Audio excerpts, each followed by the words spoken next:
जय श्री राम। श्री रामचरितमानस सुंदरकांड के पाठ करोड़ों लोग करते हैं।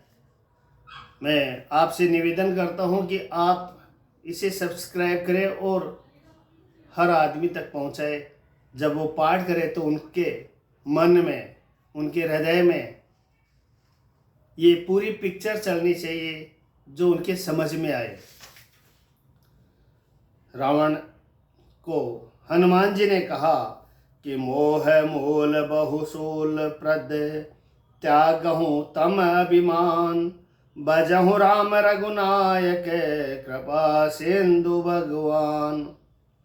मोह ही जिसका मूल है, ऐसे अज्ञान जनित बहुत पीड़ा देने वाले तम रूपी अभिमान का त्याग कर दो और रघुकुल के स्वामी कृपा के समुद्र भगवान श्री रामचंद्र जी का भजन करो।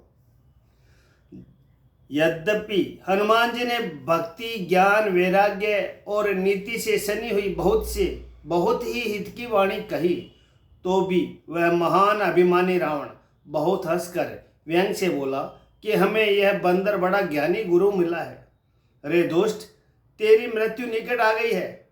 अधम मुझे शिक्षा देने वाला है। हनुमान जी ने कहा, उलटा हो यही कह हनुमाना मति भ्रम तोर प्रकट में जाना। हनुमान जी ने कहा, इससे उल्टा ही होगा, अर्थात मृत्यु तेरी निकट आई है, मेरी नहीं। यह तेरा मति भ्रम, बुद्धि का फेर है, मैंने प्रत्यक्ष जान लिया। हनुमान जी के वचन सुनकर वह बहुत ही कुपित हो गया और बोला, अरे इस मूर्ख का प्राण शीघ्र ही क्यों नहीं हर लेते। सुनते ही राक्षस उन्हें मारने दौड़े। उसी समय सुनत निशाचर मारन दाए सचिवन सहित विभीषण आए। सुनते ही राक्षस उन्हें मारने दौड़े। उसी समय मंत्रियों के साथ विभीषण जी वहां आ पहुंचे। उन्होंने सिर नवाकर बहुत ही विनय करके रावण से कहा कि नीति विरोधन मारिय दूता, कि दूत को मारना नहीं चाहिए, यह नीति के विरुद्ध है।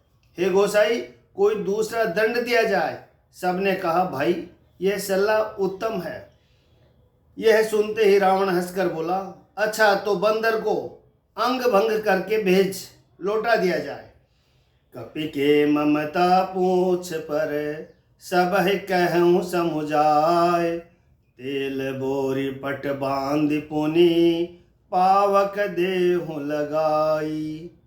मैं सबको समझा कर कहता हूँ कि बंदर की ममता पूंछ पर होती है, अतः तेल में कपड़ा डुबोकर उसे उसकी पूंछ में बांधकर फिर आग लगा दो। जब बिना पूंछ का यह बंदर वहां अपने स्वामी के पास जाएगा, तब यह मूर्ख अपने मालिक को साथ ले आएगा जिनकी इसने बहुत बड़ाई की है। मैं जरा उनकी प्रभुता सामर्थ्य तो देखूं। बचन सुनत कपि मन मुस्काना, बई सहाय सारद में जाना। जातु दान सुनि रावण बचना, लागे रचे मुड सोई रचना। यह वचन सुनते ही हनुमान जी मन में मुस्कुराए और मन ही मन में बोले कि मैं जान गया, सरस्वती जी इसे ऐसी बुद्धि देने में सहायक हुई है। रावण के वचन सुनकर मूर्ख राक्षस वहीं पूंछ में आग लगाने की तैयारी करने लगे। पूंछ के लपेटने में इतना कपड़ा और घी तेल लगा कि नगर में कपड़ा, घी और तेल नहीं रह गया। हनुमान जी ने ऐसा खेल किया कि पूंछ बढ़ गई, लंबी हो गई। नगरवासी लोग तमाशा देखने आए। वे हनुमान जी को पैर से ठोक कर मारते हैं और उनकी बहुत हंसी करते हैं। ढोल बजते हैं, सब लोग तालियां पीटते हैं। हनुमान जी को नगर में फिराकर फिर पूंछ में आग लगा दी। पावक जरत देखी हनुमंता, भयं परम लघु रूप तुरंता। अग्नि को जलते हुए देखकर हनुमान जी तुरंत ही बहुत छोटा रूप में हो गए। बंधन से निकलकर वे सोने की अटारियों पर जा चढ़े। उनको देखकर राक्षसों की स्त्रियां भयभीत हो गई। उस समय भगवान की प्रेरणा से 49 पवन चलने लगे। हनुमान जी अट्टहास करके गरजे और बढ़कर आकाश से जा लगे। देह विशाल परम हरुआई, मंदिर दे मंदिर चढ़ धाई। देह बड़ी विशाल परंतु बहुत ही हल्की फुर्तीली है। वे दौड़कर एक महल से दूसरे महल पर चढ़ जाते हैं। नगर जल रहा है, लोग बेहाल हो गए। आग की करोड़ों भयंकर लपटें झपट रही है। हाय बप्पा, हाय मैया, इस अवसर पर हमें कौन बचाएगा? चारों ओर यही पुकार सुनाई पड़ रही है।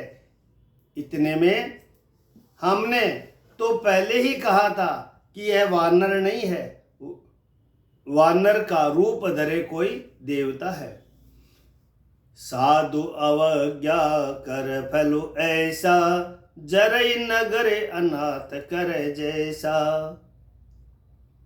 जरा नगरो निमिष एक माही, एक विभीषण कर ग्रह नाही। साधु के अपमान का यह फल है कि नगर अनाथ के नगर की तरह जल रहा है। हनुमान जी एक ही क्षण में सारा नगर जला डाला, एक विभीषण का घर नहीं जलाया।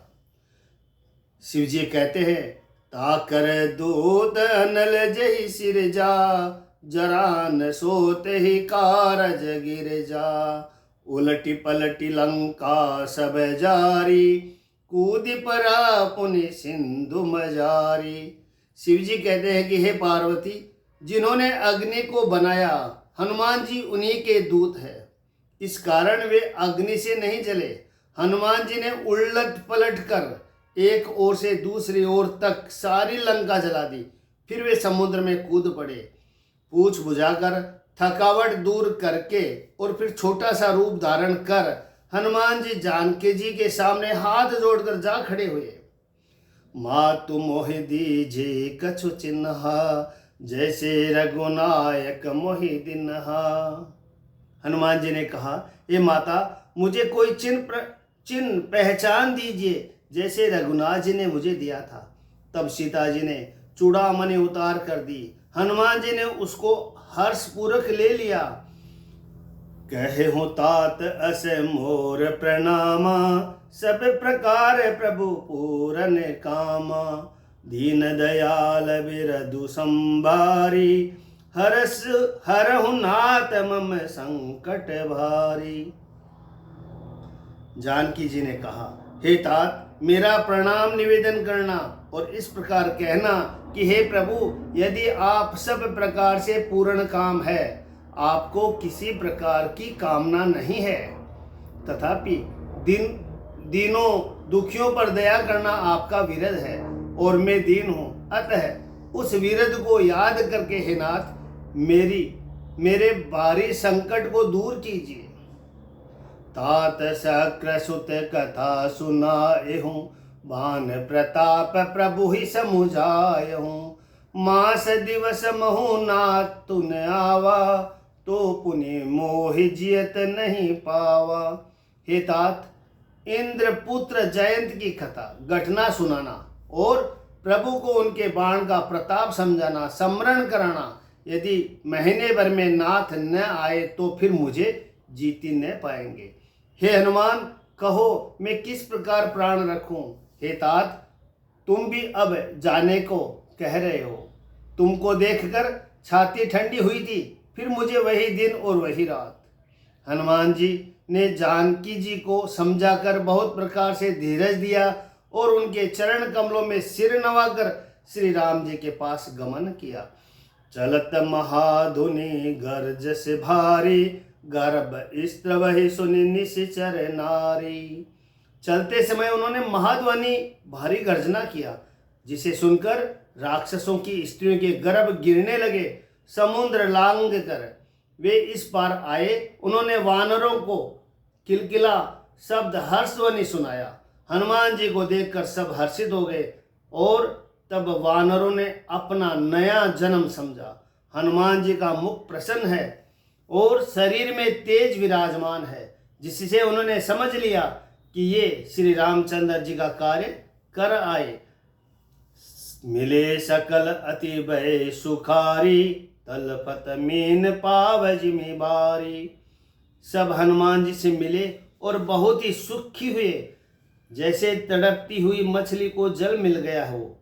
सब हर्षित होकर नए नए इतिहास वृतांत पूछते कहते हुए श्री रघुनाथ जी के पास चले।